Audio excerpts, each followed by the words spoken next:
All right, folks, back out at it again here. We out in the shop. It's, I don't know, Tuesday night. Yeah, so got the guitar sitting over there. About to do some cleaning up on this headstock here. Try and get that finished. I'm gonna try and get it, nice and smooth around the edges. So I'm gonna show you that right now. We saw the headstock glued up now. So now we're gonna take it and put on this bandsaw here. It's kind of unorthodox, doesn't have any gates or anything. I just stick it on there and work it around. So you'll see that in just a minute. So that's what I'm about to do now and get that on video for y'all.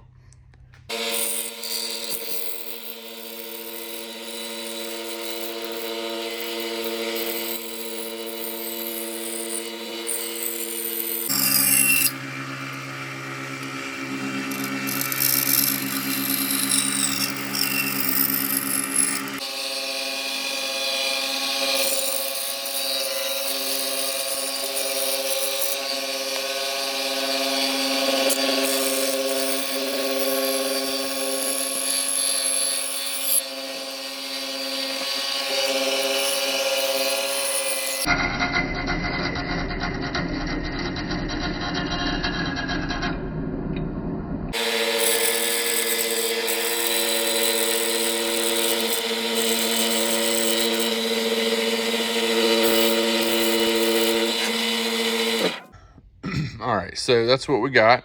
And I don't want to get too close to the edges because this wood has a tendency to split. So you probably saw when I got down here, it kind of finished splitting off. So now I have just kind of rough outline. I can eat that off. I just found another piece of 60 grit. So I'm gonna load that 60 grit up and I'm gonna work on that edge right there. And I'm gonna come back in just a minute, or I'll show you that process. I don't know, we'll see a little bit of it. It's just me whittling away, so there we go. All right, so I also want to tell y'all, if you don't have a bandsaw like that, it's not super fancy, but you could also use the little coping saw like thing. It's like a little saw with a very thin blade on it, and you hold it in your hand. You can sit there and just kind of go around the edge like I did. Or you might could get away with a jigsaw if you do it really carefully. You could probably use that, or you could probably use a Dremel tool with one of those bladed rotary bits. So anyway, so we're about to set the camera up and get this going and try and whittle this edge and make it flush and make it look just like the rest of the headstock. All right, so this is what we got. 60 grit sandpaper on just a regular old sander, and I'm just going to work it back and forth a bit. I might not record the whole process because it's kind of, I don't know, it's kind of counterproductive. But anyway, so here we go.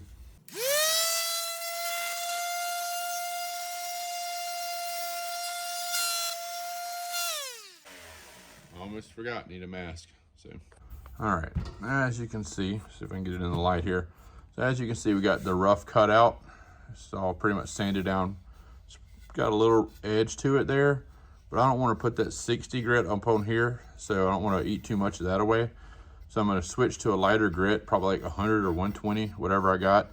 I'm going to keep sanding next to this edge until we just get this edge perfectly smooth all the way around like this. And then I'm going to start doing this a little bit more. I'll probably get a file out and just file that in right there. But that's kind of the rough cut right now. And we're gonna get a little finer with the sandpaper. All right, people. So after much sanding and honing and getting it right, trying to make a little baby butt crack right there. It's kind of what it reminds me of. It's all kind of hand done, so it's not routed. This is all sandpaper. So you can see it's got a nice clean line. What I learned this time was just keep sanding back until you get a clean line. Last time I had some of it kind of boogered up because I didn't sand it all the way back enough. It was kind of rough. I have to sand that a little bit more. But this time I sanded until I got a nice clean line. So I only had one comment about what I should do, if I should do a stinger or not. So kind of don't know, still on the fence. So let me know what y'all think, stinger or no stinger. I definitely need to clean that up. All right, so that's that. So I think I'm gonna probably maybe Dremel these holes out next. Might do that in just a minute, so stay tuned. All right, so I found my Dremel tool, and this is what we're going to use to cut the the holes for the tuner pegs and for the truss rod cover. So I'm going to take it and just go from behind here, just ease it through there. I can't do it on camera because it takes too much precision. I don't want to screw this headstock up, so I'm going to just ease it through there and let it eat through the side. And then I'm going to flip it over and know where I'm at, and I'm just kind of route it around the holes. So that's the plan. Be back in a minute. All right, so going from behind with the Dremel tool didn't work, so I took a little drill bit and kind of knocked some holes, so now I know where I'm supposed to be. So now I'm just going to let it go here and sink it down in there and kind of route it around. So plan B. Well, it's always something. So Dremeling was going great. Got that hole nice and smooth. Then it got hung up right there and said wham and slammed right into the freaking thing. So now I'll have to fill that in before I do it with putty. So anyway, I'm going back to the drill bit. So it thought it was a good idea. It worked really good right here for the truss rod cover. But not truss rod cover, but where the truss rod screw is to get to that. But as you can see, it just ate that up. So anyway, going back to the drill bit, and man, at least it's gonna be painted black. So here we go. All right, so here's what I'm doing. I just got this down here and I'm holding it down tight. You can see these two holes here in the top look a lot better. Last time it splintered all to pieces, so hopefully this time all of them can get to where we need to go here without doing that. I don't have a drill press, so I just wide open and just hope for the best.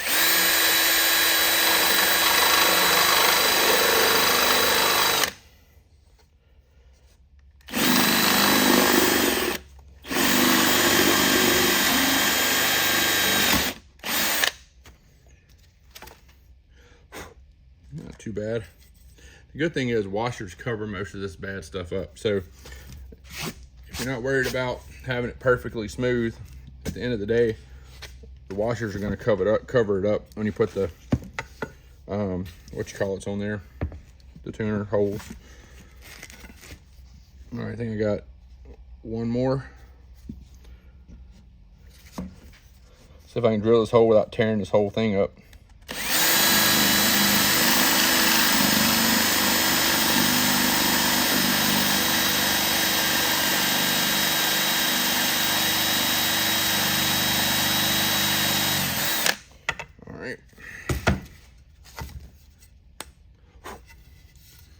Not too bad. So I got some, I sawdust all over the camera. So I know I'm gonna have to do some cleaning up with this. Hold on. This right here is gonna need to be cleaned up and filled in. So I'm just gonna get that Dremel tool right quick and kind of see if I can, stupid. See if I can, no, actually I'm not gonna do Dremel tool. I have this little file here. I'm gonna run this file in here and just run it along these edges and just see if I can smooth those out. Or I might get a little piece of sandpaper and smooth those out. Anyway, so that's what I'm about to do now. And I'm not gonna get this all sanded perfect tonight. I think this is good enough to get me where I gotta go. And so the next steps for this, depending on if we do a stinger or not. So if we do a stinger, all I have to do is take some tape and then tape this off right next to this line right where I'm at, right next to this line right here. So just have a line of tape, and then what I'll do is have the tape come in here and all around here. So that way this will be exposed like I've seen most stingers. So this will be black with a black line. This will be exposed. Then all this will be black, faded into a stinger right here at the back. So that's the plan. All I gotta do is tape this off and then feather with a piece of paper, sandpaper, feather that out to get my line and just pull my tape off, and all this will be exposed and be ready to be painted black. So anyway, so let's go get to cleaning these little things off. All right, so I took some sandpaper and just hit the top. You can see it smoothed it out a lot more. So I'm very, very happy with that. That's much better. So nice little mollywhopper right there, but it'll be covered up anyway. I got another, like a deep gouge right here. I don't know where that came from. It just popped up. But anyway, I'm gonna fill all this with wood filler anyway. So it'll all be wood filled probably a couple times, and it needs to be just like smooth as glass. No pores, no nothing. So it needs to be super smooth. So I'm gonna hit it with the body filler, good filler, body filler, a wood filler, and I'm gonna fill it all up, let it dry, sand it down, take a peek and see if I got all of it, maybe do it one more time. Now I'm gonna use some body filler. Let me get it for you. All right, so that's what we'll do after a couple coats of the good filler grain filler, and then we'll do the filler primer on top of it, because this stuff dries super fast. It says high build formula on it, so it fills up all the gaps. So I'll spray this a couple times, make sure it's sanded smooth. Then I'm gonna hit it with the black flat Rust-Oleum, because this is what I used on my last one. I do the flat because it doesn't have all the gloss stuff that it needs to get hard. So this will dry way, way faster than the gloss. So we'll do that too. So I'll do the stinger with this as well, if we end up going the stinger route. So good filler ×2, probably a couple filler primers ×2, sand it down nice, make sure it's perfectly flat. And actually, I don't think I have to go fix anything, any warps, anything. It looks nice. So I think it's all, I'm gonna put it under a light too and look at it after I finally get all this smoothed out. And then I'm gonna hit it with a couple coats of that, 2 or 3 coats of flat. And that's what's gonna paint it. And then we'll put all of our stickers and decals and all that. And I still gotta do this. So don't ever forget about that, guys. I gotta do the hole for the truss rod cover. I think I might do that right now too. Knock that out. That way this thing's almost ready for primer and paint. All right, so I know y'all probably wondering, where is the hole gonna be for the truss rod cover? Well, so I got this piece of paper, whacked that off, lined it up to that, just drilled a hole. So I know that I need to leave a good bit to drill into for the truss rod cover, to have a screw hole to go right there. So I'm just gonna get this in here, just Dremel just a little hole out, because it doesn't take much to get the truss rod Allen wrench in there. So I'll probably go try and find the Allen wrench and keep just making a hole till I can get the Allen wrench in there, because it doesn't have to be that big.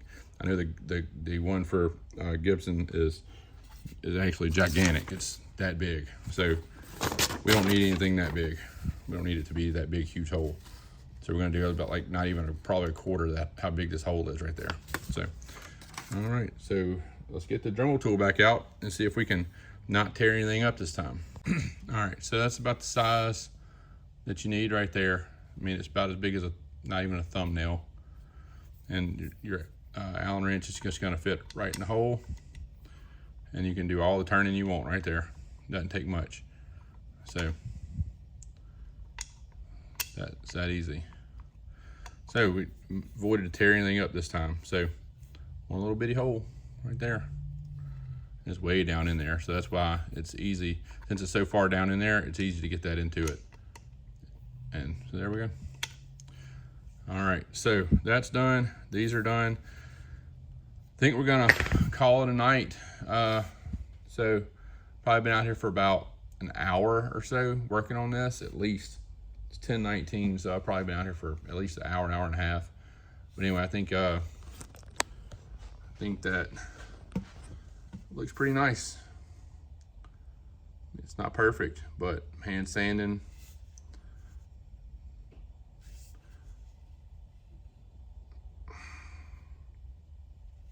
So there's a few little things we got to work out with that. Get that seamed out. This looks nice. I don't see hardly any dents or divots or anything crazy in this. So that looks nice. All we gotta do is fill these some of these little burrs that I screwed up. See, last time when I used a drill bit, it wasn't as sharp, I guess, and it didn't do it as clean. I had little cracks all here and here and here. I had to fill all those in. Now they probably would have not shown because of the washers and stuff, but I still wanted to fill them in because I wanted it to look nice. So anyway, but this is way smoother. I mean, look how smooth those holes are. No cracks, no chips, no nothing. That little round file did a nice job too. So that, and this little nick right there, the major 3 things to fill in, it's no big deal. And then we'll put a little putty in here just to kind of fill that crack right there. Just because I like it filled. I like it full. I don't like a crack there. I like it to be filled up. So anyway, so that's that. That's my neck. I mean, it's pretty freaking straight. Pretty flat. So, still gotta do all the fret work and all that stuff, but I'll wait till I get everything put together. But man, I'm happy with that. It's all right. It gets easier and easier. The more you do these, the easier it gets. So, slap that sucker, that veneer right on there. Anyway, all right, guys, don't forget, like, share, subscribe, comment, all that good stuff. And we'll make another video in a few days, maybe. I don't know, maybe tomorrow. Who knows? All right, y'all have a good night.